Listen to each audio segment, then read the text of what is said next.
From Relay, this is Upgrade, episode 594. It is December 15th, 2025. Today's show is brought to you by Squarespace, Delete Me, Gusto, and Factor. My name is Mike Hurley. I am joined by Jason Snell. Hi, Jason. Hi, Mike. This is our final regular episode of the 2025. Yeah, it gets weird after this. Or it gets special. It gets special. There you go. We've got the holiday special next week. The Upgradies the week after that. Yeah. We'll talk about it. But I want to do some Snell Talk with you to start today's show, as we always do. And Adi wrote in and said, Jason, do you have a favorite snack? I don't know. I mean, I don't know if I have an answer to this question. That's my favorite kind of Snell Talk. What favorite snack? Yeah, if I said to you, go to the supermarket, you can buy whatever you want, or you're going on a road trip, you can eat whatever you like. What are you going to grab? Get some Doritos? You're going to get some Skittles? Well, I mean, Doritos are good. That's like a perfectly engineered food. Nacho cheese Doritos. Yeah. I like the honey mustard Snyder's of Hanover pretzel pieces. They're like super intense. Like you can taste them all day after you have them. During the pandemic, Adina and I bought a Philly cheesesteak box. You don't remember all those boxes, like, because restaurants were just trying to do their best to survive, right? And they included some of those honey mustard Snyder's pretzel pieces, and like that is a high we have been chasing ever since. Yeah. They're not easy to find. It's dangerous, and that's the favorite snack. Yeah, I guess what made me pause there is it's a question of like, is it all-time favorite or is it the thing that I use as my go-to? Yeah. Like if I need a snack during the day, and honestly, the answer to that is probably like boring, like peanut butter. I've been known to just eat a spoon of peanut butter as a snack, or almonds, or we have a trail mix that's got almonds and cashews and like dried cranberries or something in it, and it's stuff like that. But yeah, I would those pretzels, the nacho cheese Doritos are a good one. What else would we take on a road trip? That's a really good question. I mean, we try not to invest a lot in junk food, but for special occasions, maybe that. Actually, the funny thing is, and this is a perfect segue into our next segment, which is the funny thing is, our Friday night curling league has a tradition of you try to bring in an unusual snack. So you go to the store and you stand at the snack aisle and you try to find the weirdest new promotional flavor of Oreo. Amazing. Yep. Or chips with weird flavors. Some people live near various like a Korean grocery or a more generic like Asian grocery in the East Bay, and they will bring in unusual for Americans chip flavors from elsewhere in the world. So that's been a lot of fun. So we buy a bunch of those weird snacks, and those are also fun. I will say, I think it's actually a lot of fun to try all the different weird Oreos. Some of them are good. Most of them are not. Did you try the Coca-Cola ones? I don't think I tried those. Okay, that's particularly strange to me. A Coca-Cola flavored Oreo, but they did that. They also did Oreo flavored Coca-Cola, if you can imagine such a thing. Oh yeah, well that's a thing they do. Yeah, that's a thing they do, because I had something else that was like that. That was the two different things where it's like we're here, and also we made the opposite of this in the other thing too, right? Yep. A few days ago, I was at the train station and I saw an ad of KFC that says featuring gingerbread Pepsi, and I was like, no, no, I don't want that. Yeah, why? I really don't want that. It's featuring crimes. What's that? Who wants gingerbread flavored Pepsi? So the Oreo flavor, the weird Oreo flavor that I had, it's actually pretty good, is Selena Gomez. I'm not kidding. What? There's a Selena Gomez flavor Oreo. It's basically chocolate and cinnamon. It's basically horchata, but it's Selena Gomez flavor Oreo. It's real. That is. Look it up. It's real. Truly bizarre. It is. We're like, what does Selena Gomez Oreo taste like? It's like, and I get it. You have to say, Selena Gomez. Right? Like, I get it. It's the Selena Gomez Oreo. But also, like, the problem is, and I guess they're probably leaning into it in that way, of like, that Oreo do lots of different things that, flavored things, right? So it's like, Oh, you're essentially saying this is the flavor of Selena Gomez. Yeah, well, if that is true, perhaps she leaves a cinnamon chocolate scent in her wake. I could Perhaps. imagine, actually. I could imagine.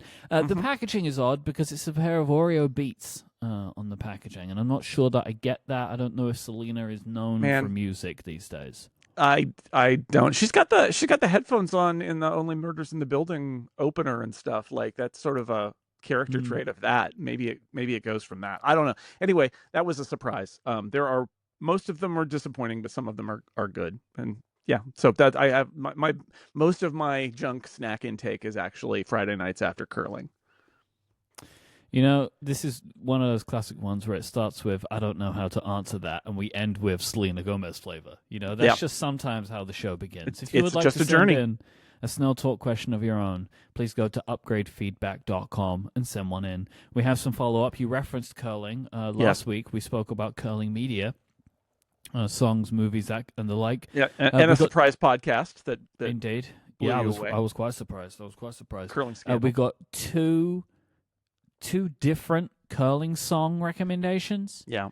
Andrew wrote in with "Curl" by Jonathan Colton. This is one of the Thing-A-Day I songs that yeah, Colton I did like forever Colton, and ago. I had never heard this song. It's good. Because It's he. yes, So the story is he wrote it during or right before one of the Winter Olympics in like 2004 or something, hmm 2006, I guess. Um, about like, and it's basically like the skip. It's the skipper wakes up and he's got to do this and stand in the cold. It's cold outside, but it's colder inside, and they're going for gold, and then they have to balance their lives with trying to do this on the ice, and it's nice. And the trivia bit is that the skipper of the U.S. team at the time was John Schuster, who did eventually win the first gold medal in U.S. curling history at the Olympics in like 20, whenever that was, 16, right. 14. I can never remember the Olympic years. But anyway, so Yeah. that's a fun song and a very Jonathan Colton song. And this is also back when, like, the kids don't remember this, but when Jonathan Colton was the original, like, I'm gonna make a song every single day Yes. person on the internet. I mean, eventually this music went to YouTube, but originally it was just on his website, Mm-hmm. which was where I first went to find this song, but all the links were dead. But then I found it on YouTube. On So, YouTube. Yeah. and then also the curling song by Bowser and Blue. Yeah, it's not really stylistically my choice, but it's certainly very knowledgeable. And I think the point made in the lyrics is actually really good, which is it's Canadian, which Mm. makes sense because it's big in Canada, and it basically says, um, you it is highlighting the fact that curling is a recreational sport that regular people can play. So I think the song ends that more people curl in Canada than play hockey because it's harder to play hockey. Um, but yeah, so I appreciate it. Not it's really my cup of tea, but I appreciate the lyrics to it. Jeff Williams has joined the board of Disney, which I was surprised to see this. It's not surprising that a big executive at a company would join a board, but I guess this is what Jeff wants to do in his retirement: do a little bit of board work, still It's take nice. a salary. It's It's a nice nice way work to if you can get retire it. Yeah, because it's not, he's not going to be in the Disney mines every day, and no, he'll get compensated to do this. I think this is a strikes me as a fairly common way you find directors, and in this case, it's two companies that are kind of linked together in a lot of yeah. ways. And so having a senior executive at Apple retire and then become a board member at Disney it doesn't surprise me at all. It's good And for him. also, it feels like as well that, like, typically when you're at that level, you do this for companies you're interested in. Maybe Jeff is a Disney guy, and like this is the thing that he wants to do, right? Because you've got like Eddie Q is on the board at Ferrari. Is Tim on the board at Nike, or is that somebody else? That might be. I don't I think know. he is on the Nike board. I believe he is. But this is the thing that happens a lot, and but I was surprised. I was surprised to see this. I had, just because of the way that Jeff retired, I kind of got the sense that he was just like done. But no, Yeah, no, taking a board role. it's not. That's a nice retirement, and Tim is on the board at Nike, by the way. Good memory, Mike Hurley. Mm-hmm. Apple and Google have announced that they are working together on creating a set of features that will make it easier to switch devices. These features are shipping in the Android beta for Pixels now and will come in a future beta of iOS 26. So nobody's actually really sure what's in there because you can't test it. It's like, oh, it's in the Android beta, but Apple have not shipped it. So, I was doing a bunch of reading today, like for sites to say, like, oh, what is in there? And well, nobody knows exactly yet or what the process is like because you can't do what it's meant to be done because only Google have put their part forward yet. It's going to be focused on helping you move your data essentially between these devices. The EU have claimed victory on this, saying it is, quote, an example of how the DMA brings benefits to users and developers. I will read from the EU press release on this because they go into some detail of what this stuff could include. The operating system portability solution, which is a terrible name, will allow users to easily transfer data from iPhone to Android and vice versa when they set up a new device. It will support many types of data, including contacts, calendar events, messages, photos, documents, Wi-Fi networks, passwords, and even data from third-party apps. It will also work wirelessly. These are major upgrades compared to the currently limited data transfer solutions. So it seems somewhat like some of the data that would move from iPhone to iPhone, Android phone to Android phone will now be able to move between the two somehow. Yeah. I'm fascinated to see how some of this stuff will work. But interestingly, if this is related to the DMA, which, I mean, I don't know why else Apple and Google would decide to do this. It's actually a worldwide thing. This is not like a European thing. This is going to be available to people all over the world. So this is a benefit, I think.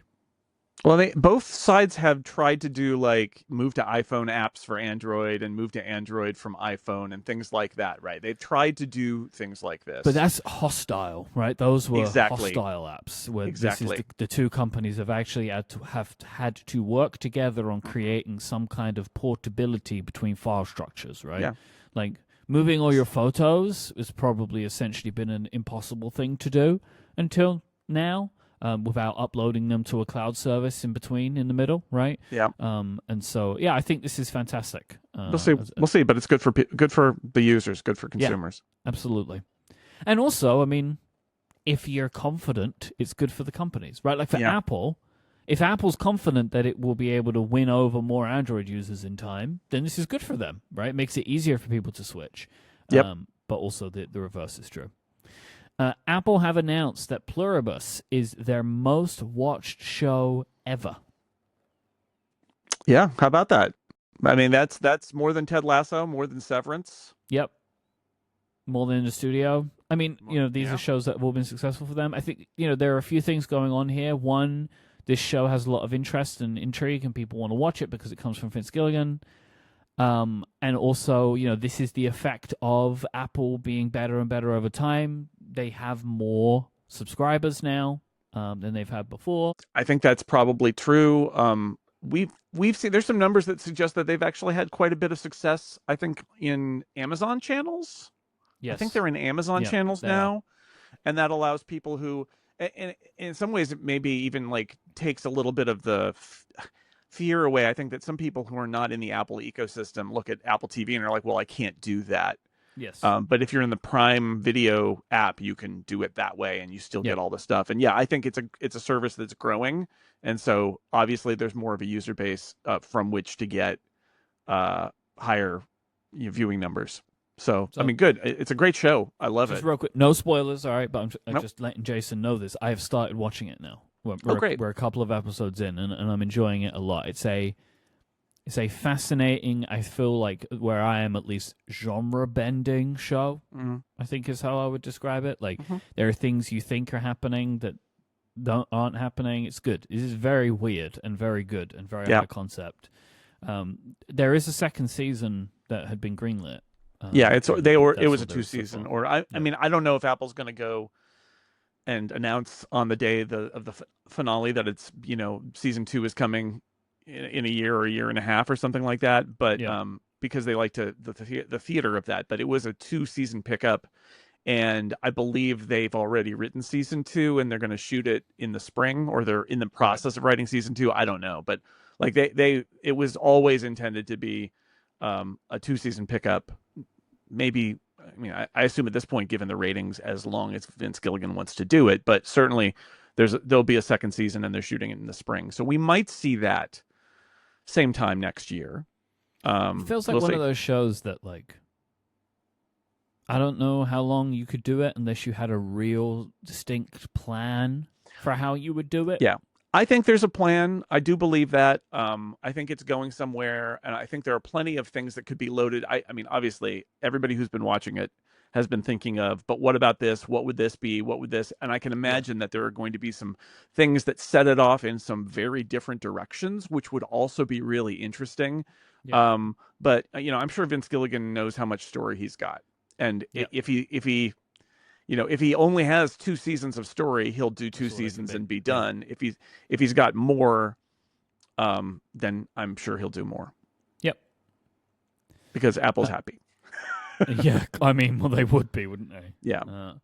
I think they've had a good run of buzzy shows this year. Yep. Like, they've had 3 buzzy shows this year. If you think of the HBO model, the goal with HBO was always to give you something to prevent churn, essentially, because HBO... Yep.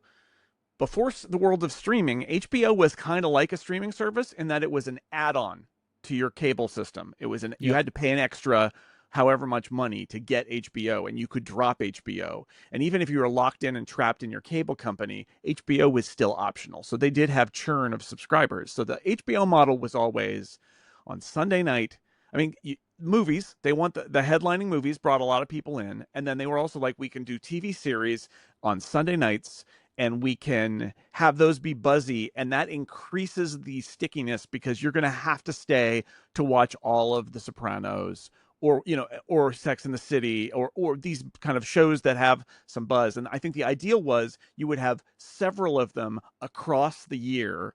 Yep. And that is the thing that keeps people, in this case, opening the app, finding it valuable, finding the service valuable, and then maybe exploring the catalog. And I feel like Apple this year got pretty close to that kind of platonic ideal of the always something buzzy coming. Yeah, and if you really can try and back them up against each other, right? I think Severance ended and Silo started, Silo ended and Studio started. Because I think if you can really I don't know if the Studio and Silo might have overlapped a bit, but I remember it was Severance ended and then season 2 of Silo began immediately, and it's if you can kind of really start squeezing those shows together, or Silo before Severance that's their strategy. Same idea. That's their strategy. You can see it that when one big ticket item goes off, they've got another one going on. Yeah, and that's the idea. Is there's always something. Now, they may not all be the big zeitgeist buzzy show that some of them have been, but that is what they're trying to do. I actually wonder. So there's that what is it, Jessica Chastain show that got delayed, and it still doesn't have an air date. My theory is that they want to redo the press launch, and they want to slot it in at a time when it fits in their release schedule. Maybe they're just holding it because they're cowards or something. But they may just want to re-rack it and put it in there, because they do seem to have very much a content strategy of overlapping content, and maybe that will get dropped back in, overlapping some other stuff. I don't know. We'll see. Yep. It is time to remind you about the Upgradies. Go to upgradies.vote to get your nominations in. Voting will close on December 23rd, so do not delay. We would like your nominations for the 12th annual Upgradies. So please go to upgradies.vote and send them in. Hundreds and hundreds and hundreds, I will say, of Upgradians have been submitting their nominations. You don't have to fill out the form in its entirety if you don't have a nomination in a certain category. But if there's something you feel strongly about, maybe a podcast, an app, a feature, a product, a news story, whatever it might be, you can go to upgradies.vote, and there'll be a link in the show notes, and you can submit your nominations there. And don't forget, we're still in the month of December. We're still in 2025, so you can still get 20% off your first year of an annual Upgrade Plus plan. So for just $56 a year, you will get longer ad-free episodes of the show. It's about $1 an episode. You'll get no ads, more content, and support this show. We would really appreciate it if you considered it. Maybe you've been thinking to yourself, my aunt wants to get me a gift and I just don't know what to suggest, just tell her to go to giverelay.com and she can get you a subscription, gift you a subscription to Upgrade Plus. Perfect stocking stuffer for you or that other nerd in your life. You should go and check it out. Become a member today by going to getupgradeplus.com. Use the code 2025 holidays at checkout. You will get longer episodes each and every week and no advertising interruptions. This episode is brought to you by Squarespace, the all-in-one website platform designed to help you stand out and succeed online. Whether you're just getting started or scaling a business, Squarespace gives you everything that you need to claim your domain, showcase your offerings of a professional website, grow your brand, and get paid all in one place. It's super easy to get started with Squarespace. They have a ton of professionally designed, award-winning templates that you can take a look at, and you can find the one that suits your style or your business. But if you don't know where to get started, you can make the most of their new system, Blueprint AI, which is their AI-enhanced website builder. This will let you quickly and easily build a site bespoke to your business. You just input some basic information about your industry and goals, and then Squarespace are going to make recommendations to you about how to get started. No matter how you start, you'll have beautiful design options, no experience needed. It's so easy to build a website with Squarespace. It's so intuitive. It's all visual. I really love it. I've been using them I'm getting close to being able to say decades at this point for various projects, just because of how simple they make it and how much I enjoy using their tools. You can also make smarter business decisions with Squarespace's analytics. You can keep track of the stats that matter with intuitive built-in tools that make it super easy for you to review web traffic, learn where to focus engagement, and track revenue from bookings, invoices, or product sales. Go to squarespace.com/upgrade and you can sign up for a free trial. When you're ready to launch, use the offer code UPGRADE. You'll get 10% off your first purchase of a website or domain. That is squarespace.com/upgrade with the offer code UPGRADE for 10% off your first purchase and show your support for the show. Our thanks to Squarespace for the support of this show and all of Relay. Rumor Roundup time, Jason Snell. Yeehaw! Mac Rumors is reporting from a leak found on Weibo that the iPhone 18 Pro may feature under-screen Face ID next year. Apparently, they will utilize, quote, spliced micro-transparent glass to make this work. Love it. I assume that just means a really thin piece of glass, right? Like that would be my expectation for what that means. The invitation, website. You are the information cordially invited to learn about Apple. the RSVP. invitation. The information had previously reported that the iPhone 18 Pro would have no dynamic island and feature a, quote, pinhole camera cutout at the upper left side of the display. Mark Gurman says that there will be a dynamic island as we know it, but it would be slimmed down. So one of the things to remember here is what we're talking about. What hardware is in the sensor stack that they might be trying to hide under the glass? And I think the way this works, Apple doesn't want to talk about it, but looking at teardowns and all that, I believe the way it works is there's the selfie camera. Yep. Right? And then separately, there is the Face ID system, which includes a dot projector of infrared dots, and I think an IR flood, although I'm not 100% sure if that's still there or not. But there's a thing that beams out infrared on your face when you do Face ID. And then there's a low resolution, actually, infrared camera in there that is how Face ID works, separate from the selfie camera. I figure there are also other sensors in there, right? Like there used to be there still is somewhere in the phone, the sensor for if you hold your phone to your face, that the screen turns proximity off. sensor. Yeah, I think they're in there, although I think those may be already integrated. Like the sensors that they use for brightness detection are also in that part of the phone. Yeah, although they might just use the camera for that. I don't know. I don't know. Maybe. Anyway, so there. If we think about those things, these reports might make more sense. That if we're talking about Face ID, they may be specifically talking about some aspects of that, like the IR emitter and the IR camera could maybe get buried, but the selfie camera can't, and that's the pinhole that you have. I think these can all be kind of accurate, that you could put a bunch of stuff underneath, which allows the one thing that you can't yet put underneath maybe to be much smaller. Yeah, Yeah, there's a few things going on here as well. Where there was a rumor that we've spoken about in the past that there was an under-screen camera that might have been in the folding phone. So we'll see. I don't know. I think I wouldn't want to see them get rid of the dynamic island. Like I quite like the UI that comes from that. I think they've turned that into quite a clever system.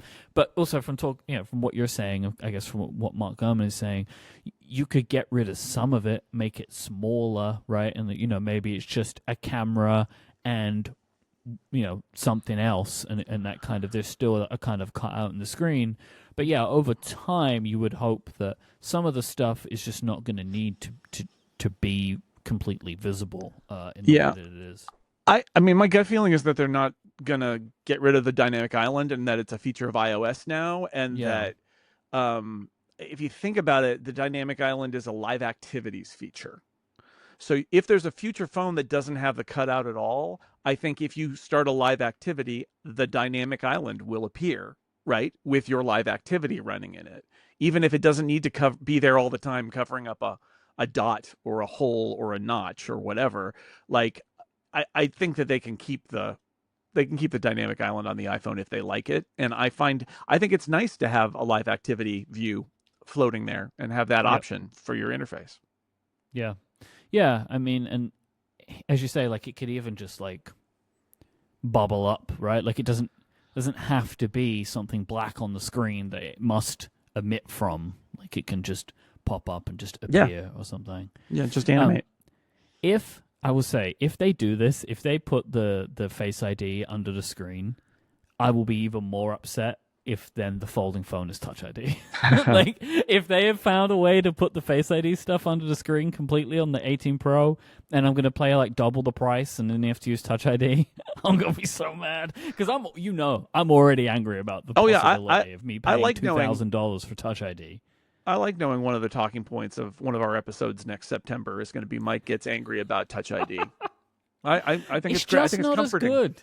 So, like, I have Touch ID on my iPad mini, right, that we use in the nursery, and, like, it fails. Like, often. And it's really annoying. And, like, I want Face ID on that phone, and it feels like I'm not going to get it. Philip Esposito at Macworld is reporting on some rumors on a new studio display that were found in a build of iOS 26. This studio display would feature a 120 Hz panel, HDR, so it says we could potentially be getting something at least mini LED, and an A19 chip. So of course, the HDR thing, because it has an A13. The current studio display has an A13 in it. This would get an A19 in it. It doesn't do anything other than power the display and the stuff that needs to go into that, I guess. HDR and mini LED would be because the LCD panel that they have cannot do good HDR. Obviously, it cannot do HDR. It's not the technology for it. Right. So mini LED or OLED is what I guess would be the options on the table. Feels less likely to be OLED just based on price and availability of the display. I agree. I think it's almost certainly not that. But I mean, great. Bring it on. I use a studio display. I think having a ProMotion HDR studio display is great. I mean, I'm not sure I sit in front of my Mac thinking, oh man, I wish I had a ProMotion HDR display here. And I do have a ProMotion HDR display. It's my laptop screen when I open it. But like, unlike the iPhone where I think I notice it a lot more, on my Mac, I don't scroll through things and I'm not sad that they aren't smoother at scrolling for whatever reason. So like, personally, I'm not sure I would rush out as a studio display owner and buy the studio display too, but it's so old that it needs to be brought up to modern specs, and these are modern specs. Yeah. No, I would be very excited about this because it will be interesting to me to see device compatibility and like what that looks like. Like, Can a MacBook Air drive a 120 hertz display? I would expect so, but like I just don't know how Apple think about this stuff. Well, you could. I mean, those are in the specs. You should be able to look in the specs and Oh, I see. guess I should be able to know now, shouldn't I? Yeah, Right, because it's just external display yeah. specs. But I'm excited about this. I'm very excited about this.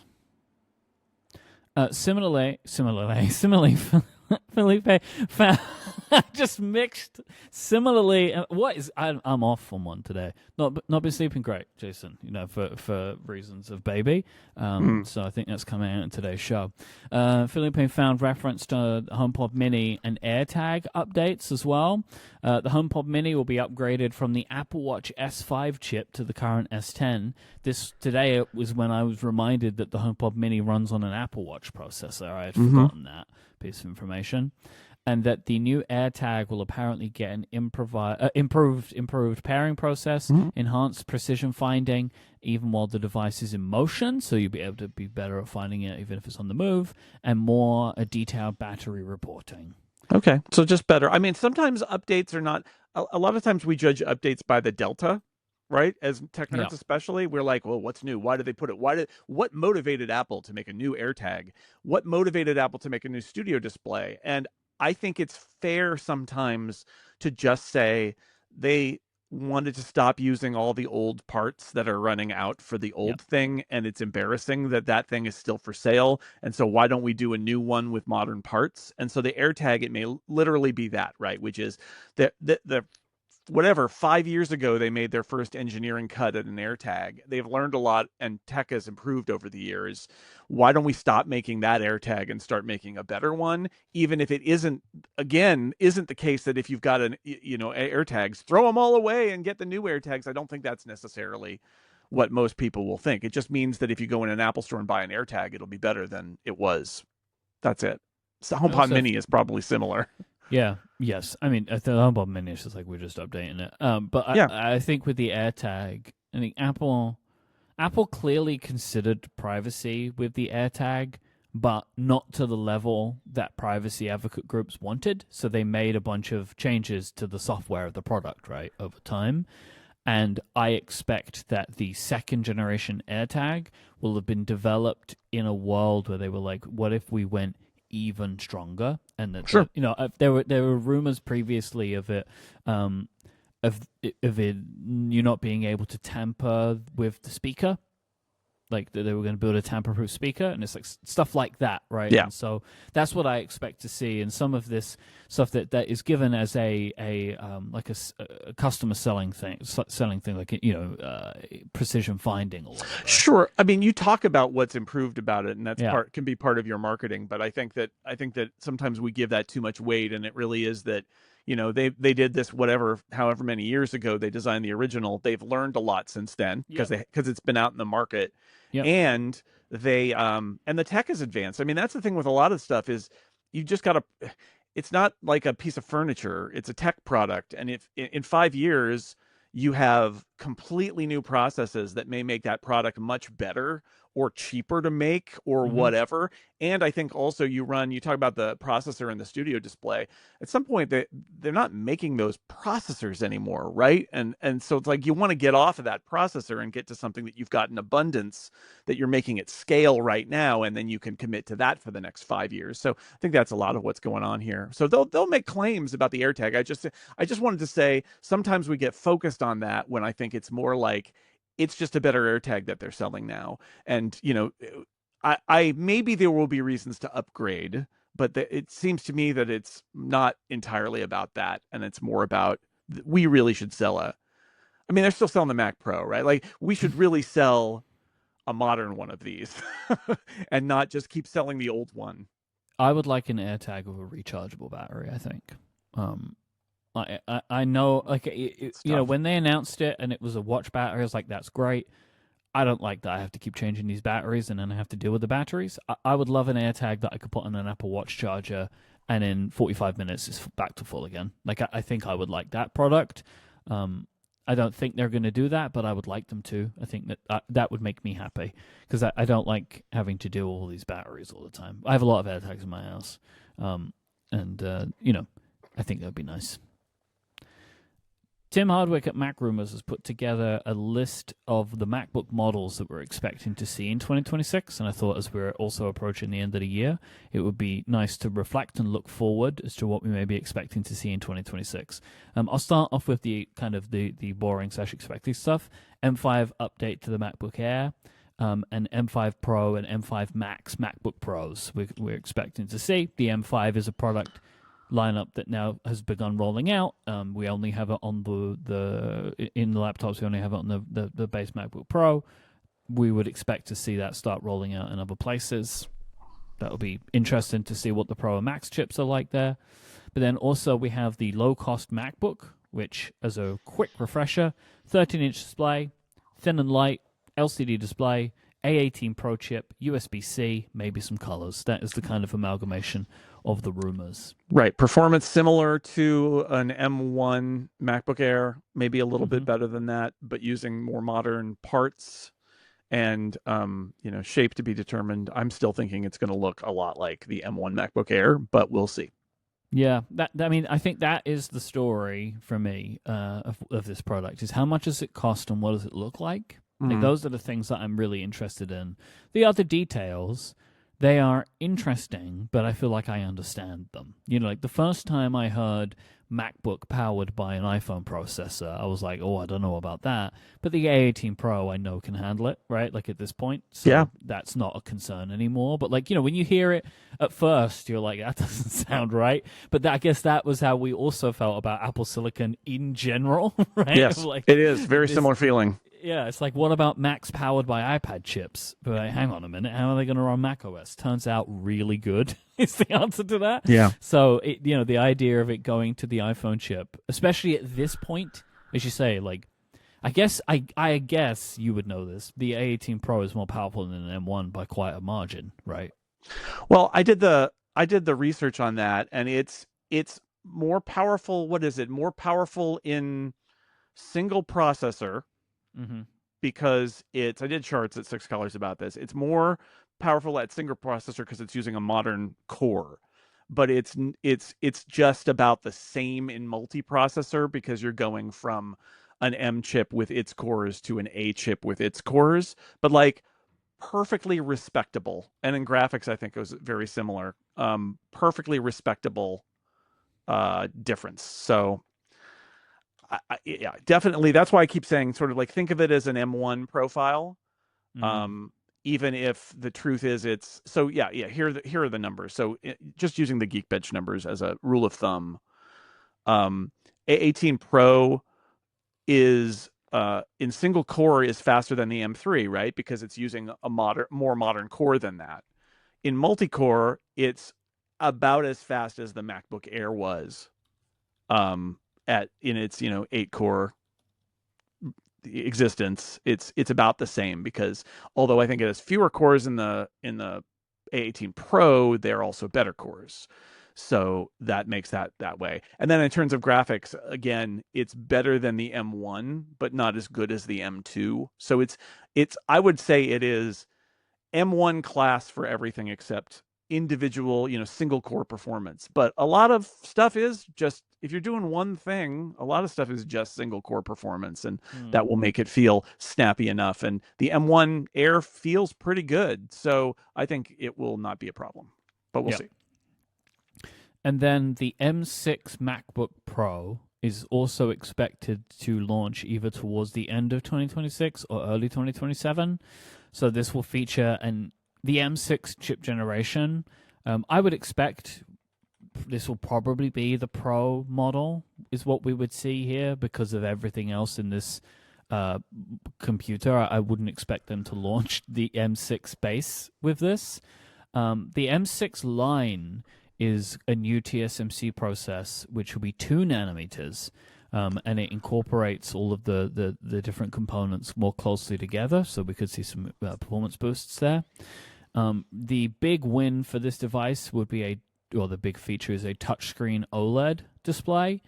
Thinner and lighter, so they're going to redesign it. Apparently, Apple are looking to make it thinner and lighter without compromising on battery, and they will get gains from the display because the OLED display will use less power. They will get battery improvements there, and maybe they'll make some gains with the M6. I don't know. We'll be looking at a hole punch camera instead of a notch, kind of like a small dynamic island is more what they're looking to do. Because of these advancements, it'll be a little bit more expensive. Yeah, I think so. And Gurman said it might slip into early 2027, although there's definitely precedent for them shipping 2 MacBook Pros in the same year because they already did that. They did that a few years ago, so they could do it again if they want to. But the big thing is this is a new generation of MacBook Pro, so the big step forward where they changed the case and they changed the display and all of those things and not just kind of the internals. So, and yes, I imagine it will only be the high-end models. I don't imagine, even if there is an M6 low-end MacBook Pro, I imagine it will look just like the M5 low-end MacBook Pro. I don't think it's going to get all of these improvements because they're going to hold it down on price, and then it'll get these improvements in, M7 or probably M8. Like I feel like Apple likes to withhold this on that low-end model because they're trying to keep the price down on that. And that's the point of that product. And then eventually it will slowly catch up. So this will be a big step forward. What they did when they did the redesign, the Apple Silicon redesign, right? Where we had the what was the touch bar model, right?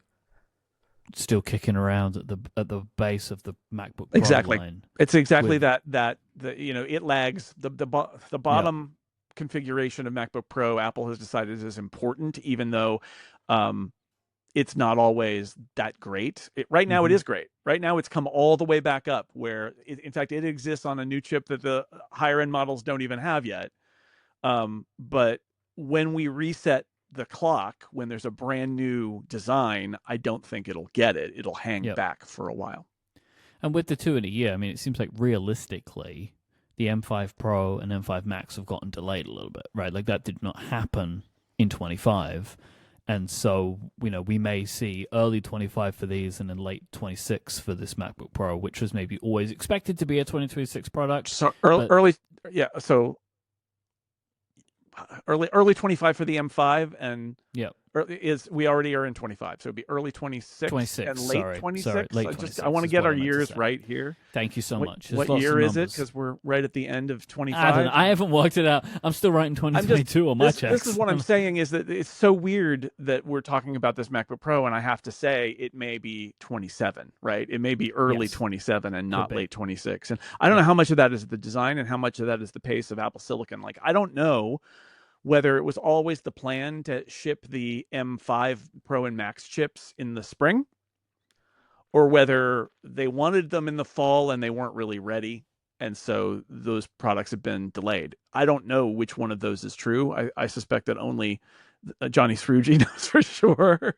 But in any event, so we might get them both in the same year. That's going to be a big upgrade for a lot of people, to drive a lot of MacBook Pro upgrades, because it'll have a bunch of new, it looks different. It has some new hardware features on the outside. It's got OLED touchscreen. Like, that will be a big leap. And then they'll iterate on that for, whatever, 3 or 4 years. This episode is brought to you by Delete Me. Delete Me makes it easy, quick, and safe to remove your personal data from the internet at a time when surveillance and data breaches are common enough to make everybody vulnerable. The bad news is data brokers can profit from your data, but now you can protect yourself and your privacy with Delete Me. The New York Times Wirecutter has named Delete Me their top pick for data removal services, and I will tell you that I am a big fan of the service myself. It was very easy for me when I signed up with Delete Me. I was able to say, like, here is the information that I have that I would like you to remove. I didn't have to give them information I didn't need them to have, and I only had to give them the information I wanted to be removed. So, like, my professional email addresses, don't remove those from the internet, but my personal email address, yes, remove that from the internet.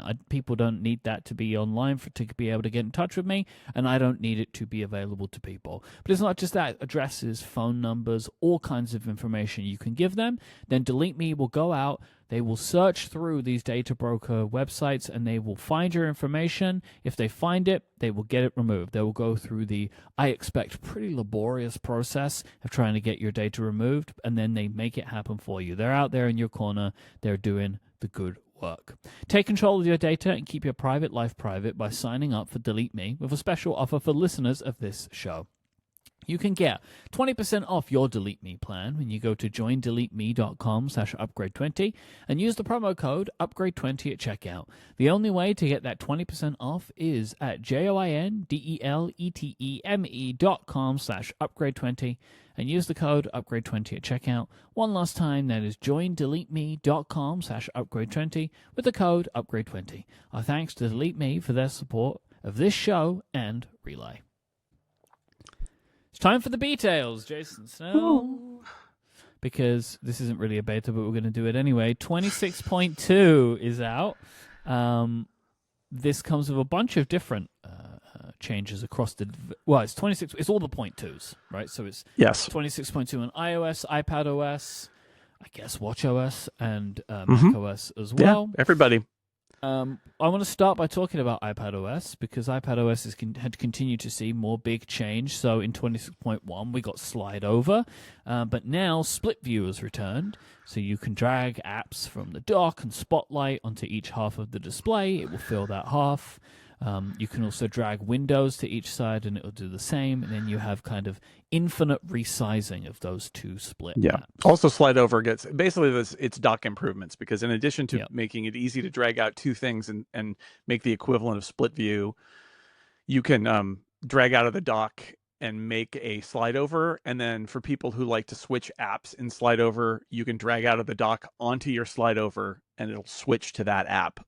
So you can be like running notes and want to put mail in slide over and you just drag the mail icon out of the dock and drop it on where the notes app is running in slide over and it switches to mail. So you're getting a bunch of stuff. If you liked dragging things out of the dock to do multitasking on the iPad, they put that back. And I've seen people say, I wonder if they're reacting to feedback and all of that. And I'm sure there's some aspect of that, but I also kind of wonder if this was just, we can't do that for 0.0 and we'll get to this in 0.1 and we'll get to this in 0.2, that they just couldn't have it all there. But regardless, they put a bunch of that stuff back and that's great. So, we've come to the end of the year and we have a very complex system, not complicated, but complex system on iPadOS now. There are a lot of ways to manage your windows now, which I think is very good. I think that they've added a good level of flexibility into the system. I like having all of the options available to me. I would say that this edition has kind of made it easier to manage Windows in general. Like, it kind of felt like you had to, you drag something out of the dock before, you had to I would see people do this. You flick it over to one side with a level of aggression that didn't make sense to me. Sure. But now kind of wherever you're dragging it, it makes a square in the shape, essentially, like a rough shape of what the window's going to look like. It'll tell you whether it's going to snap it to half or whether it's just going to put a window on the screen, depending on the feedback you get. So if you're running in horizontal mode, in landscape mode, you'll see it change from a wide rectangle, which is like a window, and then you kind of move over to the left or the right far enough, and it goes to like a more square because it's going to be that shape. It's subtle, but it's there. And so if you use it regularly, you'll know, oh, this is where I drop it, and now it'll go straight into that left half. It's like a left half tile. So with a couple gestures, you can get two apps split viewed. Have you been using this yourself other than just for testing? Have you been using it much? I use the multi-window features. Honestly, I used old slide over really seldomly. Every now and then I would be doing something on the iPad and I'd be like, what I should do is put this in slide over so I can just kind of refer to it. But mostly I've just been using the windows as they are. And I was never a big split view user either. I kind of like my windows where I want them. I mean, that's the Mac user in me, right? I don't tile on the Mac either. I just generally let the windows be where I want them to be and whatever layers I want them to be and whatever place on the display I want them. So I haven't used these features other than for testing purposes. Although I will say, dragging things out of the dock is a thing I like to do with iPad multitasking. So I like that aspect of it. Did they mess up your keyboard shortcuts again, by the way?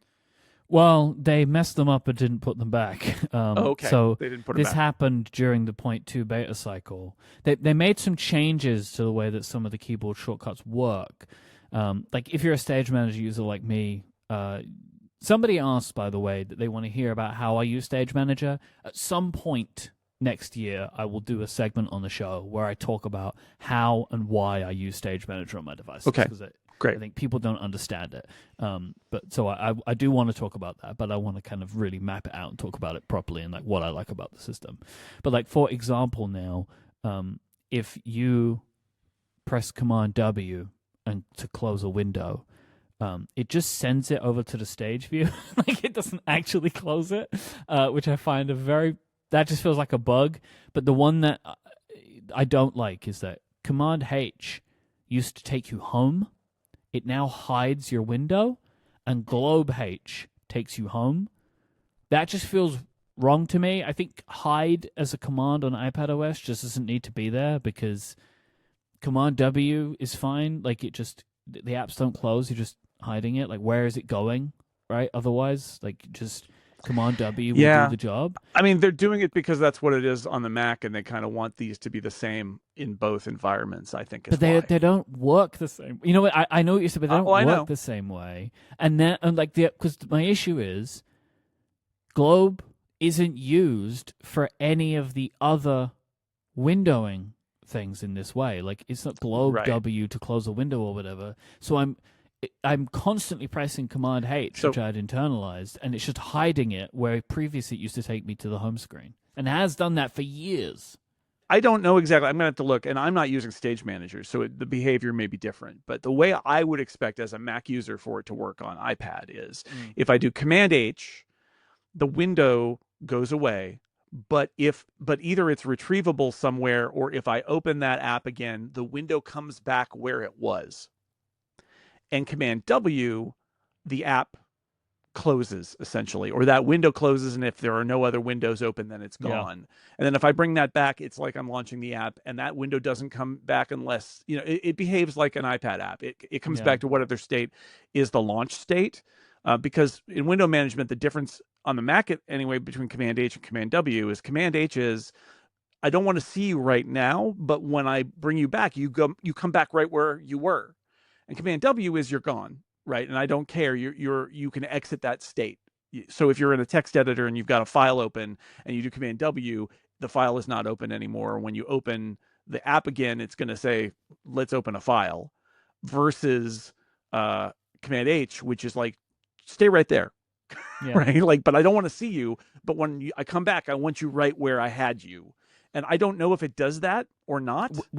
I could say, I don't know about the windowing mode. With Stage Manager, it doesn't work like that. They're just the same, I think. They're just the same. With Stage Manager, if you then say Slack, I've done Command H on Slack, it will then just open it in a new stage again, because I can see that what they've actually done is minimize it to the stage view, which just is not at all either of the things that you're looking to do in that scenario.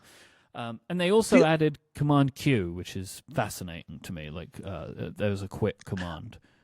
Honestly, I think that's all about Mac user muscle memory. That if Command Q is what you do when you're done with your work, then maybe it should just say, "Okay, I know what you want here. Yeah. I'm going to make this app go away." And I would imagine that unless you have multiple windows open, Command Q in the same app, Command Q and Command W are identical, and Command H also may be identical, right? Yeah. They may all do the same things, or they may be subtly different. I'm not sure, but I would just like a command-based keyboard shortcut to take me to the home screen. Put it on any letter, because it's very strange, because all of the other windowing shortcuts are launched. Well, not all, but most of these ones, they're in the command. Like, you're starting with command, not globe. And so, like, I'm used to doing the window management stuff with command, I don't know. I guess if you're doing, because I don't use the keyboard to do the moving around. I know that some of that is on the globe key. That's I'm also not doing that is on the globe key like I'm as well. moving On the them Mac around too. with my cursor because Yeah. like that just makes the most sense to Well, me. Yeah. I think our discussion here shows you the challenges that Apple is trying to work Absolutely. through, and I think they definitely feel pressure from people who are thinking of the iPad desktop environment essentially as similar to the Mac desktop environment, and so they kind of want it to behave the same way, or at least seem more familiar. And especially if you're going back and forth, having the keyboard shortcuts kind of behave the same way is preferable to having them be different. Like that's why the Command Q would be there at all, because that concept is sort of pointless. And I don't think it's like force quitting the app. I think it's just closing it like you would if you switched apps in full screen mode, right? I think it's just going away, and then it will come back.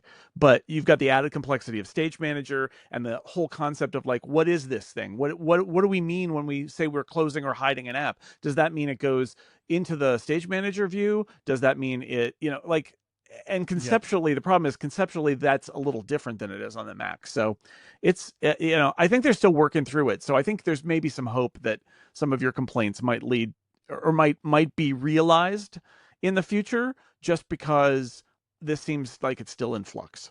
Absolutely. Then one of the most interesting things to me, for obvious reasons, is the changes in the podcast app in 26.2. So there's kind of two key areas that they're changing, but both are being enabled by the transcripts that Apple Podcasts make. So one is AI generated chapters for podcasts that do not support them. So Apple is encouraging people to add chapters via the many ways in which you can do it, via MP3 metadata, which is what we do for this show, or you can put them in the RSS feed in text or in the description in text, like you put time codes. Sort of like or whatever. YouTube. Yeah, time like codes. YouTube chapters. They are encouraging that people do this. For those that don't, they are creating their own chapters based on the topics. And what is also interesting, I was kind of poking around, you can tell what Apple thinks is a chapter, even for shows like ours, because the transcripts that Apple makes, they break up with their own headings. Yeah, they have subheads for the transcript. For example, last week's Snell Talk discussion in Apple Podcast transcript of the episode says curling media question. So that if we did not provide our own transcripts, that is what the our own chapters. Yes, the transcripts would have created that chapter, and that's what the chapter would have looked like. So I have some podcasts that I listen to that don't have chapters in them, which is upsetting to me, because some of them are tech-focused podcasts, like the Vergecast, for example. But in Apple Podcasts, now they do. And one of the reasons that a lot of podcasts don't is because they use dynamic ad insertion. That is what the Vergecast does, and that is the reason that they do not have chapters. They could add some basic ones, even if they're just using like text time codes or whatever in the description, but they're not doing that, probably for some CMS reason, because there are stacks and stacks of issues that can result in people doing things in interesting ways. But this is like part one of it. I think this is great. Of course, this is only for shows that are public, right? So if you listen to a show like a membership show, I pay for The Verge, so I get the ad-free version of The Verge. If I listened to that feed in Apple Podcasts, I would be able to get the transcripts, but in Overcast I can't. But if there's a membership show like ours, they won't make the transcripts for them, so you're not going to get those automatic chapters, because the transcripts are only available in shows that are publicly available. And my frustration is there is an RSS standard that Apple uses. If you want to supply your own transcript instead of having Apple do it, you can actually put in the RSS feed. Here is the VTT file, which is a subtitles file that we're going to use as the transcript for this episode, and it's time coded and all of that. You can supply that in the RSS feed.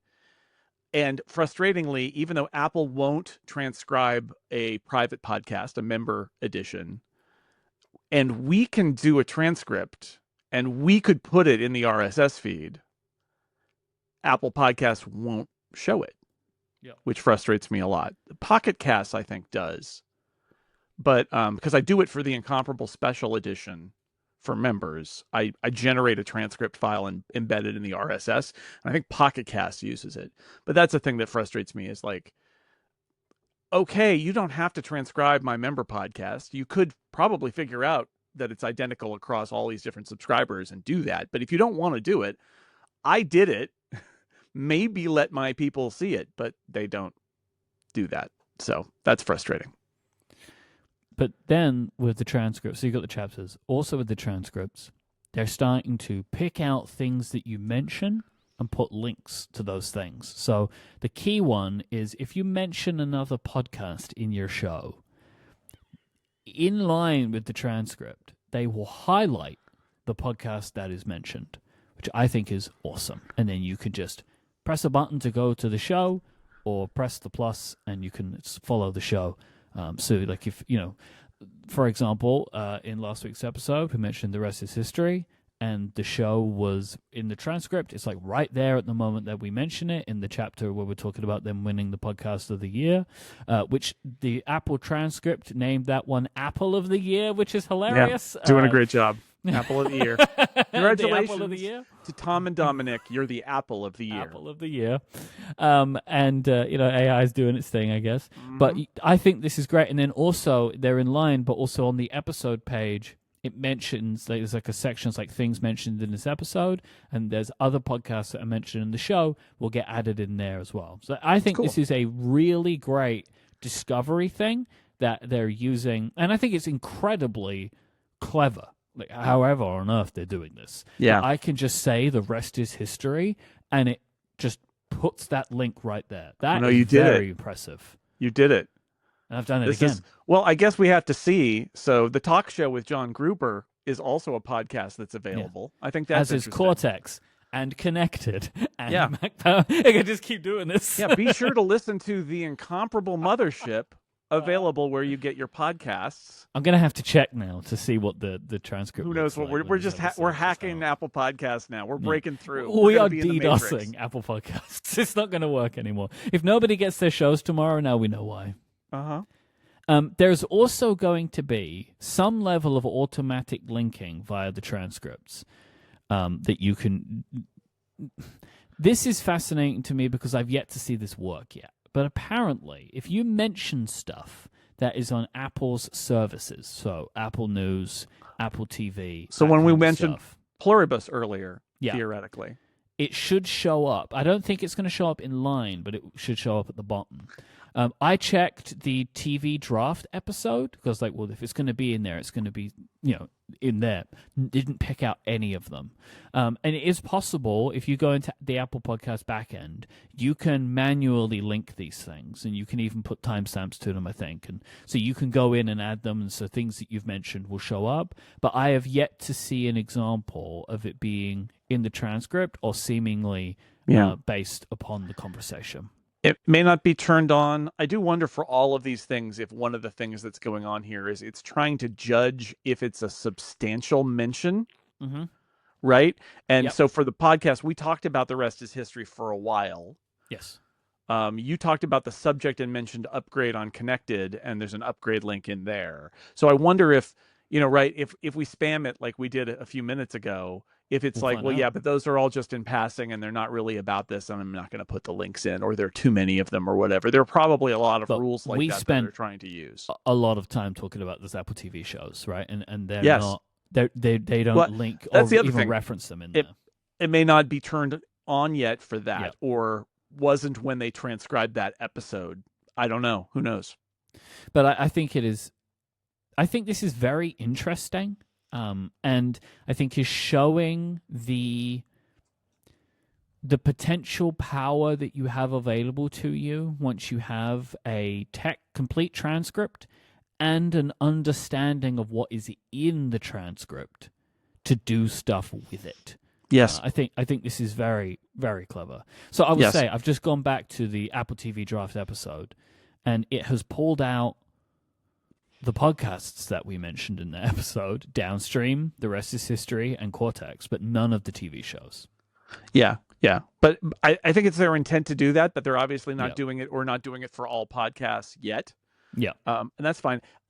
you're right. This is a consequence of them turning on this feature where they are going and transcribing every, popular or semi-popular and ultimately every podcast. They're throwing lots of cloud CPU time at a transcription engine to build these things out and put them in their database. The nice thing is, since they know what the podcast is, they transcribe it once and then everybody gets it, right? Like everybody who subscribes to The Rest is History gets the one transcript of that episode, and the same for us. And they do some ad sensing stuff, which is really amazing for things that have dynamic ads in them. They can kind of map where the content is so that, like, if you get a different ad and then they come back to the host, the transcript picks up where the host speaks, even if it's 30 seconds later on your version than on your neighbor's version. So that's really impressive. But a while ago, it might have been at WWDC or even longer, I was talking to somebody who was involved with Apple Podcasts, and they're not talking about future features, but the implication I got from that conversation about the transcripts was that Apple was viewing the transcripts as a feature that unlocks a lot of other features, because now they kind of understand the content of the podcast. And this is a great example of them trying to do that. And we spoke about this before, and I've had some conversations with some people inside of Apple about some of the clever stuff that they're doing, like how they're using, like, their model is trying to make decisions about the transcript based on information that it can glean. Like, for example, it always puts my name as MYKE when I say it. And something I find fascinating, I don't know how they've done this, but so that, I shared some images of you just so you could see what I was looking at. So in last week's episode of Connected, I said the line, I had to immerse myself in all of this news for Upgrade this week. It capitalized the U and put the link in. Now, how does that transcript system know what I'm talking about? Now, there are obvious ways that it can know, and they're clearly doing some of that work to link me to these two shows, that when I say Upgrade on Connected, I am probably referencing this show. And like, I'm sure that they have to do more work to, because obviously I can say the word Upgrade and I'm not talking about this show. So I think that that is really quite impressive. My guess, they're managing to do. Yeah, there's some sophisticated context being put in here, I suspect. My gut feeling when I first saw that it gets Mike Hurley right almost all the time. Although when I say goodbye to you at the end of the show, Jamie pointed out that it almost always transcribes as my Curly. In Apple Podcasts? No, in our editor, in our Riverside editor, which also does a transcript. It says goodbye, my Curly. But goodbye, my Curly. And MYKE instead of MIKE. But the thing is, they're probably, when they run the transcript, they're probably passing a load of metadata, including the description of the show, which includes our names in it. The RSS feed includes our names as well. They have a thing that they do where they're like people in Apple Podcasts, where there's like, they're identifying who hosts are, which probably also allows them to cross-reference with other shows and put that in there. And there might even be a bio block where it's like Mike Hurley is also the host of Connected or whatever, or also the host of Upgrade. But whatever they're doing, it's super clever. They are getting that context and then running the transcript and the chapter engine, which and the extraction of media for links. And that's, they got to be doing all of that, because you're right. Otherwise, that context wouldn't make any sense, because you can't use the word upgrade on a random podcast to talk about a software upgrade and have it linked to the Upgrade podcast. It doesn't make sense, right? It would be nice, though, if that would be great. It would be great, but then there's going to be a lot of podcasts with really common words. So let's not do that. Like many relay shows. So yeah, I suppose so. That's true. Case, we're really going to benefit. It's great. From this. It's awesome. Well, we'll talk about this more downstream. I love it. This episode is brought to you by Gusto. As a new year is around the corner, a lot of us are trying to get our business operations together. And honestly, having payroll, benefits, and HR handled by Gusto feels like starting the new year with a clean desk and an organized inbox, so you can focus on actually growing your business. Gusto is online payroll and benefits software built for small businesses. It's all-in-one, remote-friendly, and incredibly easy to use, so you can pay, hire, onboard, and support your team from anywhere. You can get unlimited payroll runs for one monthly price, no hidden fees, no surprises. Save time with automated tools built right in, offer letters, onboarding materials, direct deposit, and more. It's quick and simple to switch to Gusto. Just transfer your existing data to get up and running fast. Plus, you don't pay a cent until you run your first payroll. As a small business owner myself, having tools and systems that help me save time and also do things in a really easy and professional way, that is the solution I'm always looking for. So if you are doing any paying, work, hiring, onboarding, all this kind of stuff, team support, Gusto, this is what you want. It's going to bring it all together for you, keep it all in one place, and make it super easy for you to manage what you need to. Try Gusto today at gusto.com/upgrade, and you'll get 3 months free when you run your first payroll. That's 3 months of free payroll at gusto.com/upgrade. One more time, gusto.com/upgrade. A thanks to Gusto for their support of this show and all of Relay. We had an Ask Upgrade question that I thought would actually fit quite nicely in this discussion. So Logan wrote in and said, considering the advancements in 26.2 in the podcast app, it got me thinking, why hasn't Apple focused on video podcasts? YouTube and Spotify are eating their lunch on this. While it technically supports video, no major podcast is releasing it through Apple Podcasts. Will Apple address this? Yeah, I mean, I want to know what you think. I think this is a great question, and I mean, maybe video podcast doesn't fit Apple's strategy. Yeah, the irony is that Apple Podcasts has supported video podcasts since the beginning. But what Spotify has done, for people who don't know, I mean, we post our podcast to YouTube, right? Everybody's posting their podcast to YouTube. That's fine. We do a video version that goes to YouTube. Spotify has an interesting thing where they allow you to overlay your video version on your audio version. But it's weird, and this is why we don't do it, because Spotify expects that the audio that goes with your video version is essentially identical to your audio version.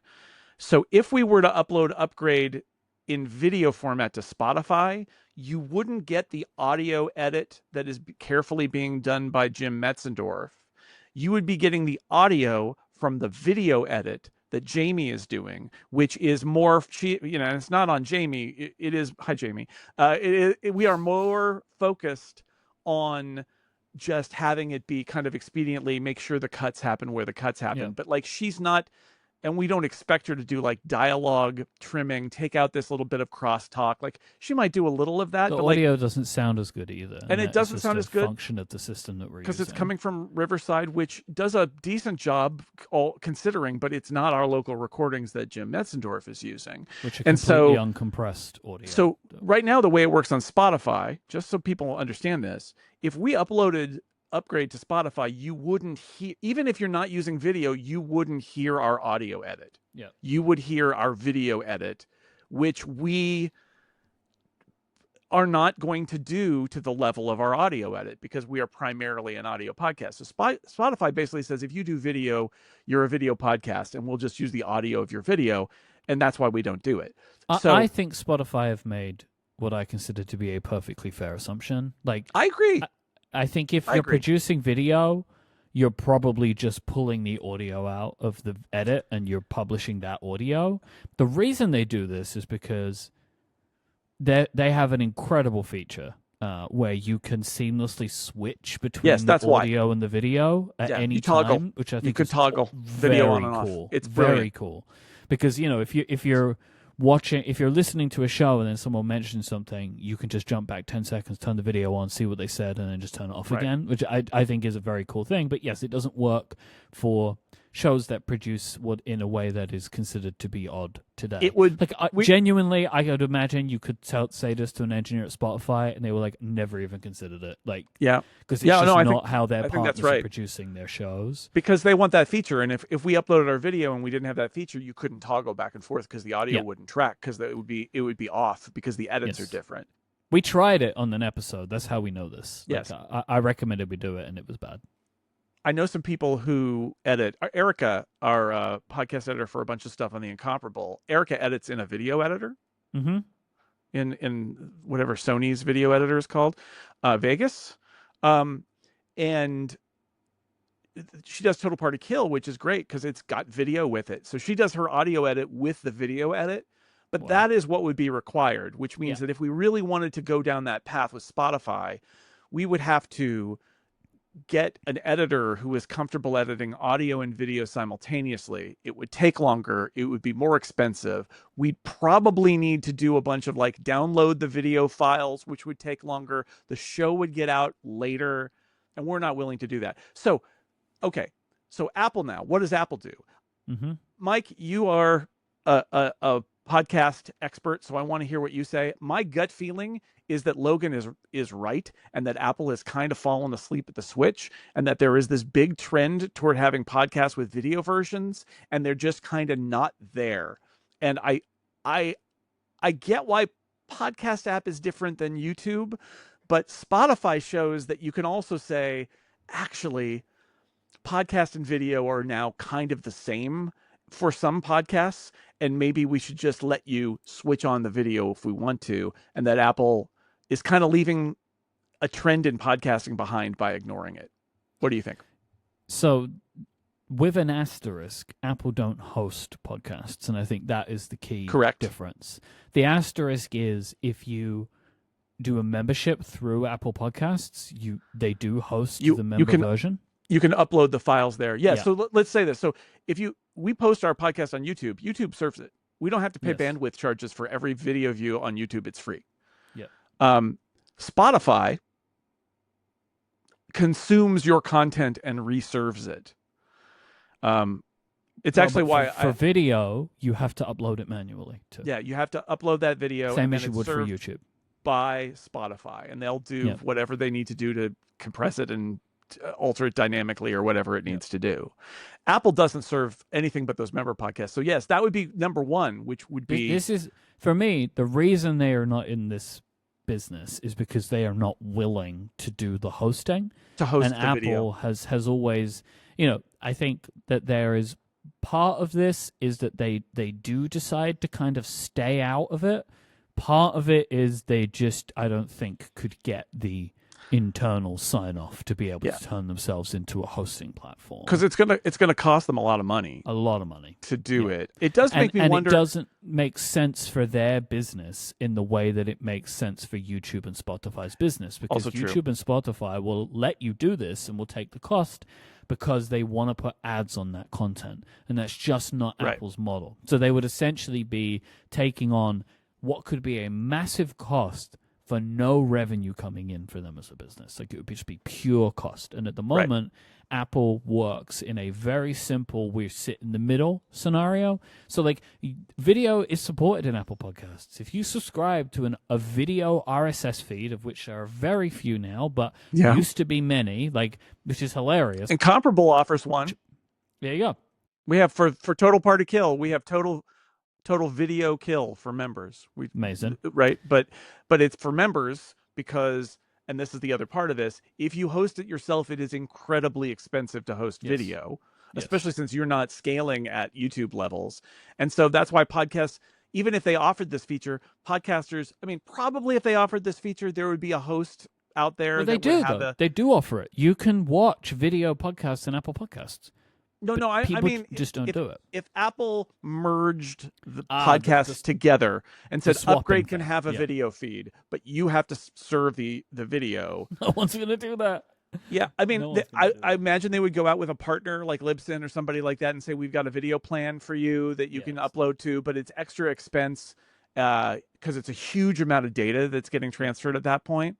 So you're right, but at the same time, it does... it is not strategic for Apple, other than the sense that maybe Apple Podcasts then feels like it's missing the zeitgeist of podcasts. Yeah, I mean, but yes, I don't know if they care to that degree. I'm not sure. I'm not sure that they do. I think that they are perfectly happy being, the main place that people get audio podcasts. I think they're perfectly happy with that. My other idea was that they they do something like you can tell where the YouTube video is for your podcast, and they'll put it in a player in a WebKit view or something like that. But no, I mean, you're right. You're right. It is. What do they want to be? Do they want to be, definitive wherever podcasting goes, including into video, or are they more narrowly focused for a lot of Apple reasons? And I think the reasoning makes sense. I would just say, though, that it does. The danger there is that podcasting shoots off in this other direction and Apple never goes there. I mean, I think it already has happened. I think podcasting has shot off in another direction. YouTube is now the number one place to get podcast content, I think. And now there are many reasons that people produce video versions of their podcasts, which again is not Apple don't care about building an algorithmic suggestion engine to that degree, right? Right. I think that's why people make video versions of one of the main reasons that people make video versions of their shows. From my perspective, this will not continue anyway. Like this kind of like push to video, people think that this is like the new way and the only possible way that podcasting could be successful into the future. And I think that is going to retreat. It's just, this industry has found so many weird and wonderful ways that it goes to as people are trying to unlock that next $10 million, right? Right. And, for a while it was just bundle up a bunch of shows, put some celebrities on them, and someone will buy your podcast company. Then that stopped. And now everyone's like, panic, the industry's failing, we've all got to abandon ship. And then Netflix came into the conversation. And now it's like, oh, hey, we can license again. And so people just get, the podcasting industry, people just get very excited because everybody wants it to be bigger than it is. And everyone should really just be happy with the size that it is, because it is a business that works really well for a bunch of very specific reasons. Right. And the more we give away from the RSS underpinning of this industry, the more we will lose, not gain, is my kind of overall thesis. I agree. I'll throw out another idea here, which is I think that what's one of the things that's happening is that, especially for celebrities, is that podcast is now a synonym for a talk show you distribute yourself. Yeah. Right. Remember when podcasts were all heavily edited and scripted podcasts about murders? Mm-hmm. We've been podcasting through all of it, but there was a time when every podcast was a very expensive scripted podcast about true crime or whatever. Mm-hmm. And now I think the hot podcast format is conversations like we have, which is awesome actually, because we are not making the money and do not have the audience that the rest is history has. But I will tell you, their video strategy is our video strategy. It's identical. Yeah. It's identical what you see. Now, Conan O'Brien's strategy, he's got multiple cameras in the studio, but it's cameras around a table in a studio. It's a talk show with a talk show host that's distributed on the internet. Stephen Colbert, when it was announced that CBS was going to cancel him at the end of next year's season in the spring, everybody was immediately saying, well, do a podcast.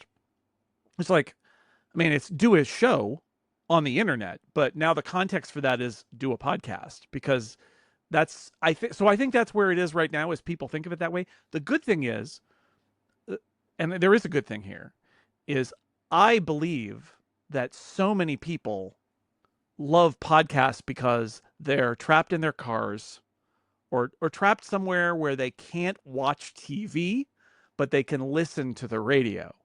And that aspect of podcasting doesn't transform when everything's on YouTube. I still listen to The Rest is History. I don't watch their YouTube videos. I do watch some clips of Conan's podcasts and stuff like that. And watching that stuff on YouTube is fun, but it's not just the only way that people consume podcasting. And I think that's good.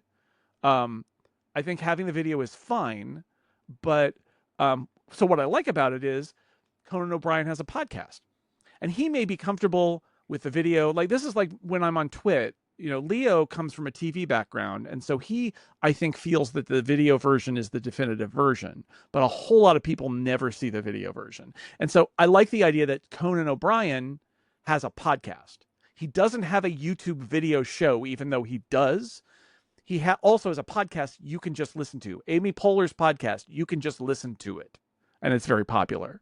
So, I don't know what that means for the future of podcasting, but I think what I like about it is it shows that conversational podcasting in audio form is viable, even if some of the big stars with big budgets also do video at a much higher level than we do. Yeah. So that's it's an interesting idea, but I think Logan, Mike got to the big issue here is it's not aligned with Apple's strategy, and Apple doesn't host video files or podcast files of any kind other than some membership files. So that's why. This episode of Upgrade is brought to you by Factor. Eating well during the holidays can feel like an impossible task. We're all short on time and surrounded by treats. Thankfully, Factor are on hand with chef-prepped, dietitian-approved meals to help you stay balanced and energized through the most indulgent time of the year. Unlike meal kits that require prep and cooking, Factor delivers fully prepared, ready-to-eat meals in just 2 minutes. With Factor, you get more variety and more meals. You can choose from a wider selection of weekly meal options, including premium seafood choices like salmon and shrimp at no extra cost, and support your wellness goals too. You can enjoy GLP-1 friendly meals and new Mediterranean diet options packed with protein and good-for-you fats, perfect for when you're surrounded by holiday temptations. And you can savor those global flavors. For the first time, try Asian-inspired meals with bold flavors influenced by China, Thailand, and more. Think savory Korean beef bowls or Thai coconut curry, or a refreshing break from traditional holiday fare. 97% of customers say that Factor helped them live a healthier life. That's real people with real results, staying on track even during the most indulgent season. Jason, can you imagine how Factor could help you during a time when there's otherwise treats all over the house? Oh, I mean, well, you get a good meal in you, and then you're not drifting toward the treats or the snacks, as we said earlier. Yep. I visited my mom recently. I mean, she doesn't cook anymore. Basically, she was like, "Oh, I feel terrible. I don't cook anymore." But she lives alone. She's 86. She doesn't want to cook anymore, and she shouldn't have to. But we're worried about what food she is eating, and so one of the things we did is send her Factor meals. Yep. I consult with her, and I pick the meals myself actually, and send them to her. And that's been useful. And we just got a box last week, and Lauren's been taking them to work, and she works on Thursday nights, and again, making a meal for one is not fun. So I had dinner on Thursday night, and I had a Factor meal, chicken. I don't know how they do it, but their chicken, even though you're heating it up in the microwave for 2 minutes, it does not taste like weird rubbery microwave chicken. They have a magic trick they do. It actually tasted really great. So I know there are people out there who are like, I don't want to microwave meat, right? Like, because it can taste weird. Factor has a method to their madness. I don't know what it is. They do a great job, and it doesn't taste weird. It tastes really good. So I think it's probably the quality of the ingredients and the way they prepare it, but they're fresh, and it's really good. Eat smart at factormeals.com/upgrade50off and use the code upgrade50off to get 50% off on your first box plus free breakfast for 1 year. That's the code upgrade50off at factormeals.com to get 50% off plus free breakfast for a year. This exclusive holiday offer will not last. Lock in your savings before the new year rush. Offer is only valid for new Factor customers with the code and qualifying auto-renewing subscription purchase. Our thanks to Factor for their support of this show and all of Relay. Whoa, I didn't even get to say it's time for some Ask Upgrade questions, and he's already firing off the lasers. Lasers are ready. The lasers are always ready. Sometimes they're too ready. Whew, if anything. I would like to mention, we're going to be doing the holiday special next week. So I think I would love to do some holiday Ask Upgrade questions. So if you have any specific holiday questions you'd like us to answer on next week's show, go to upgradefeedback.com and send us your Ask Upgrade questions. Roy asks, Jason mentioned during episode 593 that Apple tried to hire him a decade ago.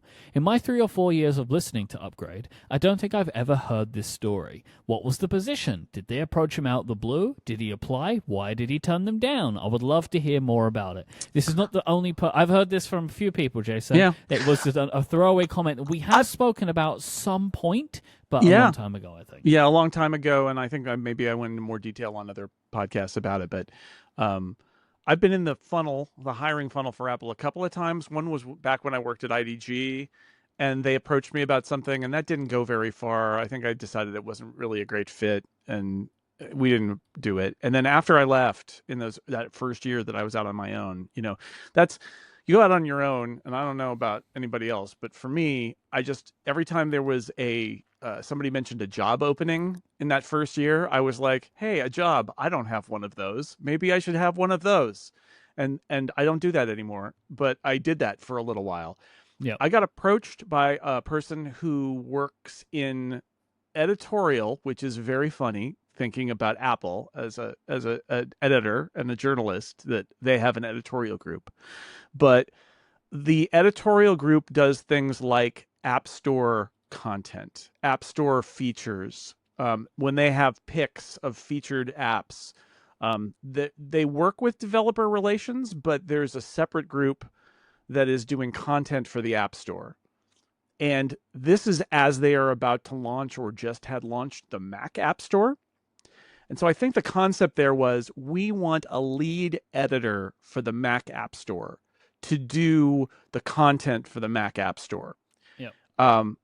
And work with other people and all of that. And they approached me because you can kind of see why they might do that. I had left Macworld, but I'd been the editor at Macworld for a decade. And they're thinking Apple, Mac content. And he worked at Macworld, and so maybe he will be the person. And I talked to them. I talked to the guy. I remember at WWDC, actually, that year, the first WWDC, I was there on my own instead of with Macworld. I talked to the guy who was the hiring manager. I talked to him on the phone. We met in person, said hello. And I'd definitely seen a lot of my colleagues get hired away by Apple already. And I'm like, well, I'm going to be open to this because I don't know how this independent thing is going to go, and we'll just see. And honestly, I was kind of expecting it was useful. I think I talked about this on Free Agents back in the day, man, that I did with David Sparks, because part of it is measuring your worth. And so what I did was I tried to calculate out what would it take for me to go to a corporate job and leave my independent life. And keep in mind, at this point, it would take at some point in the last 10 years, that number has increased beyond a point that any reasonable company would hire me, right? Because I just want to, and which means essentially I'm unhireable. Because like to leave all of this behind for a corporate job would take an enormous sum of money, because I'm doing fine here and I don't want to do that. So they would need to blow me away. What I found out with this job, which was early on, was they, having done it for having been in this job for 6 months or a year, what they were going to offer was less than I was already producing. It's not ideal. and they had like options, right? It was like, but there's also stock compensation and all of that. But I was looking at it and thinking, and I don't even know if Lauren had a full-time job at this point. I think she didn't. She was still looking for a full-time job so that we could get benefits and stuff like that. I had this thought of like, do I want to do this when it's not going to benefit me financially? It's just going to be back in the maw of a corporation. And since it's Apple, it means that I essentially would need to cease all of my other stuff that I do, which I didn't like. And we didn't get that far, but I knew that would be the matter. And then Upgrade listeners may know my opinion about remote work. I had a great staff of people at Macworld, many of whom did not work in our office, and it didn't matter because what we did could be done on the internet just fine. Yep. This was a job that involved sitting at a computer doing content, and they wanted it 5 days a week in Cupertino. And I had kids in school. And I was like, that was the deal breaker for me, was like, you're not blowing me away here. I had a brief. I was going to, I'll drop another thing here. I was going to do a job interview at Amazon, and this is also in those early days. And I had somebody I used to work with at IDG who worked at Amazon, and he suggested in a meeting somewhere about creating a new position to do content in the context of Amazon and the homepage of Amazon. Like, we need somebody who's got a real editorial mind here. And he suggested me, and we lined up an interview or a series of interviews in Seattle for me. I was going to fly into Seattle for a day on Amazon's dime, do a bunch of interviews, and then fly home. And literally the day before, they called and said, we're canceling, which I think my friend's suggestion got to somebody who was like, I don't want that job to be hired. Let's not do that. And so that all went away. But it, again, made me think of my worth. And it was like, they are going to need to pay me so much money for me to leave my career behind and move my family to Seattle. And not that there isn't a price, but like I said, I feel I rapidly came to realize that my price was so high, again, that nobody should pay it, right? Like, you could pay me $1 million a year and I would probably do it. Probably, depending on what it was. But you shouldn't pay me $1 million a year. You should hire somebody else who you can pay a fraction of that to get the same thing, right? And my skills are very specialized in many ways now in terms of my areas of expertise. So anyway, so that's the story. So it didn't go further than that, but it was definitely that, and the earlier one that I had, it was a long drawn out experience. The good news is, I told the hiring person at Apple, I know somebody who'd be perfect for this role, because Dan Frakes got laid off from Macworld, and he did Mac Gems, which was all about Mac software and utilities and things like that, highlighting Mac software, literally what the job of the Mac App Store is. I said, Dan would be great. And good news, he lives 10 minutes away from Infinite Loop, which is where their offices are. So guess who has that job? John, yeah. Guess who has that job? Dan Frakes still has that job. Yeah. So perfect fit. Hi, Dan. And so I'm glad. And I don't know if my recommendation led to that or if it happened completely independently. But like, it was very funny. I was like, I can tell you who you should hire to do this job, and they did hire that person. So great, perfect fit. I remember this being a very stressful time for me because I didn't want Jason to leave and go to Apple. Remember when I was talking about maybe teaching at the Graduate School of Journalism at UC Berkeley? I do not remember that. Oh, yeah. And that would have been a time commitment where we would have had to like change when we do Upgrade and a whole thing. And then it's a very similar situation where I was talking to them, and the problem was that they had an instructor drop out, and the kind of content it was going to cover was not in my area. It was much more of a specific beat, which I could do it. But if I was building the focus of the class, it would have been a little different. But because somebody fell out, they were really trying to replace it. And then they got this person who literally did that job. And I was like, well, you should hire that person to do this. I mean, it's not even hire, it's like part-time, but that was the perfect fit for that. Early days, I mean, that's the truth of it, is when you go out on your own in the early days, I don't know if this is for you. It is scary, and I think there is always a calculus, which is I can build this on my own, but if somebody comes with a better opportunity, maybe I'll do that. And then after a while, it just kind of fades away, and I'm like, that's those kinds of opportunities I'm not really interested in. Yeah, I mean, I was starting a podcast every 2 weeks. It felt like at some point, right? Because it was like just trying things, right? Yeah. And seeing what stick. Like that was kind of my version of it. But I was building something slightly different. In your scenario, I probably would have been doing the same kind of thing.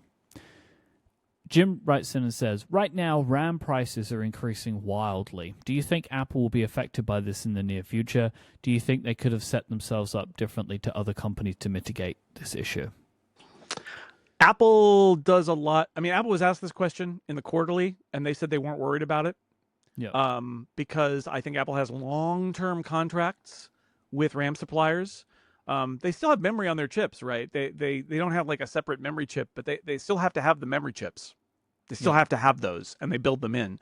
But Apple traditionally has spent a lot of time with long-term contracts where they're basically locking in prices in exchange for guaranteeing volume to the supplier. And they said they weren't really worried about it, about the volatility in it, because they had taken care of it. It could be, right? Like, at some point, there will be a term limit on those guarantees. It's not going to be forever, right? And if this situation does not resolve itself, I've put a link in the show notes in case if you want to know more about it. But like, this is one of those things that reminds me of like COVID stuff, where it's like a bunch of things have come together and have resulted in an issue. Right. So but if you want to read more about it, you can. If it turns out that over the course of 5 years, the price of RAM goes from 10 whatevers to 20, like it's fundamentally, this thing used to cost X, it costs 2X now. Apple will have to grapple with that over time. Yeah. That is true.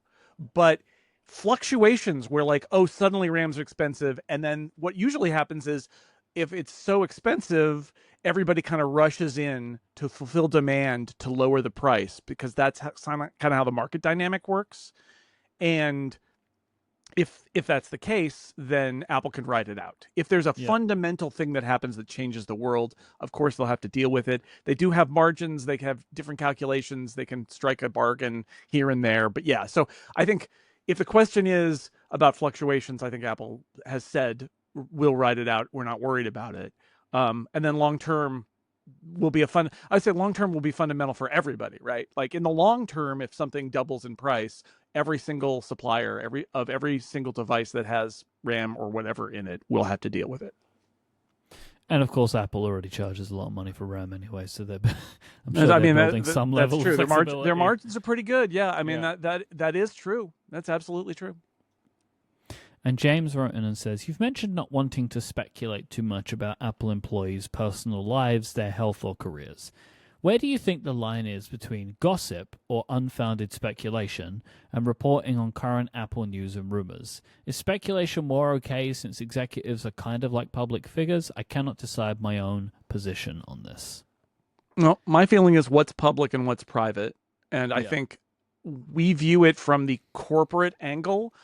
So we might say Tim Cook, seems like a person who might stick around, but also Tim Cook's in his mid-60s and things like that. But the truth is, I think we approach a lot of this stuff from the angle of what does this mean for Apple going forward? What does this mean for the structure of Apple? How is Apple going to react to people leaving?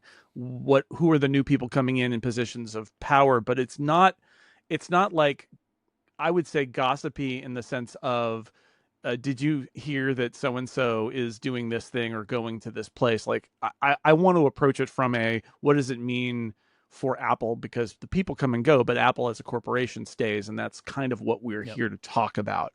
So, and I think as well, this came up because of the report from Mark Gurman about Tremor, right, for Tim Cook. And I think we kind of touched on it because it was in the news, but like specifically said that we did not want to go into detail on it or speculate on it ourselves. But it is a thing that was in an important report and feels like something that should be mentioned if it's in that report.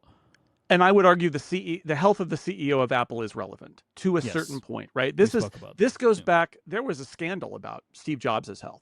There was literally a scandal about Steve Jobs' health, about if Apple had lied or hidden away the details of his health. And the feeling was that at some level, a public company has to disclose the status of especially their CEO, co-founder and CEO.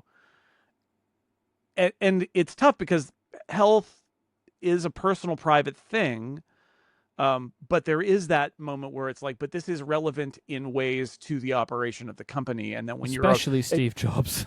Yeah, right, but if you're relevant. And so, yes, HIPAA, right? Like, it's private, but at the same time, if you are an executive at a publicly traded company, I'm sorry, your whole life is not private. Parts of it are public because you're an executive at a publicly traded company. And so things you'd otherwise say it's none of your business, it is kind of your business.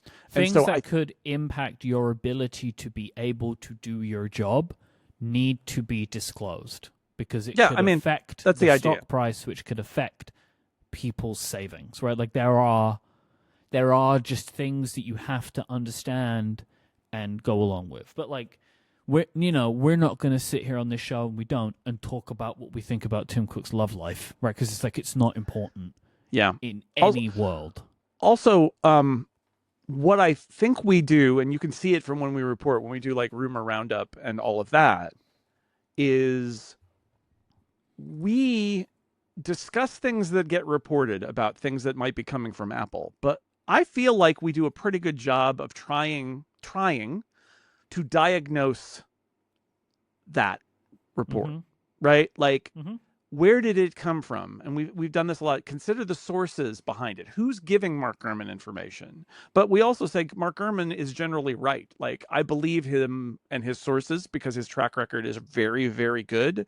If there's a weird report from somewhere, Ming-Chi Kuo, we're like, his sources in the supply chain are good. And so there's more credence to that than there is for some like random rumor posted on a Chinese social media site that got screenshotted and translated and all of that. We will disclose like this.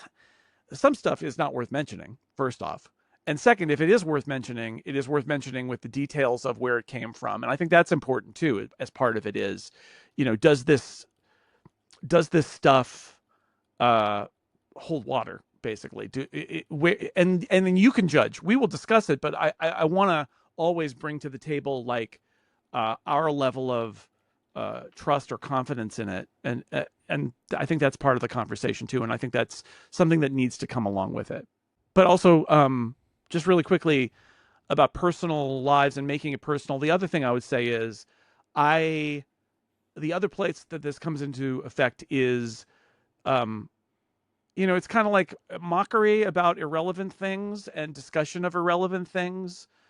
Just I said some things are relevant about people who are employees. The things that are not about their role as an Apple person, that's when I feel like it's rapidly getting it personal. It's like, first off, you don't know who made the decision. So if you decide to write a thing that says Phil Schiller made this decision, you better know for a fact that it's Phil Schiller. Otherwise you're wrong. And so you shouldn't say that. You should say Apple made this decision and Phil Schiller rolled it out, or whatever it is. Somebody at Apple made this decision. We don't know. That's important. And then also it's the getting too personal about like Alan Dye's Instagram, right? Like, Alan Dye's Instagram is full of super fashion stuff. And I get a sense that people are using Alan Dye's interest in the fashion industry as a way to get at him. It's like, oh, he's not one of us, or he's interested in all this stuff and you don't have to be interested in fashion, but like, I think it's irrelevant to his job as a designer at Apple and now Meta. It got a little too personal, in my opinion. So, think about them as people at a public company who have roles and may be visible, and that is stuff we could talk about, but I would not go beyond that. If you would like to send in a question for us to answer on the show, please go to upgradefeedback.com, especially if it's a holiday question, get it in. We'll talk about it next week. If you would like to support this show, there's an easy way to do that. Go to getupgradeplus.com and you can sign up and become a member. You can get 20% off your first year for new subscribers by using the code 2025holidays. If you'd like to actually see the video version of this show that we spoke about earlier on, you can Don't look at Spotify. Don't look at Spotify. Go to YouTube, search for the Upgrade Podcast, and you'll find us. I'll put a link in the show notes too. If you would like to watch us there, you can. Thank you to Factor, Gusto, Delete Me, and Squarespace for their support of this episode. But most of all, thank you for listening. Until next time, say goodbye, Jason Snell. Goodbye, Mike Hurley.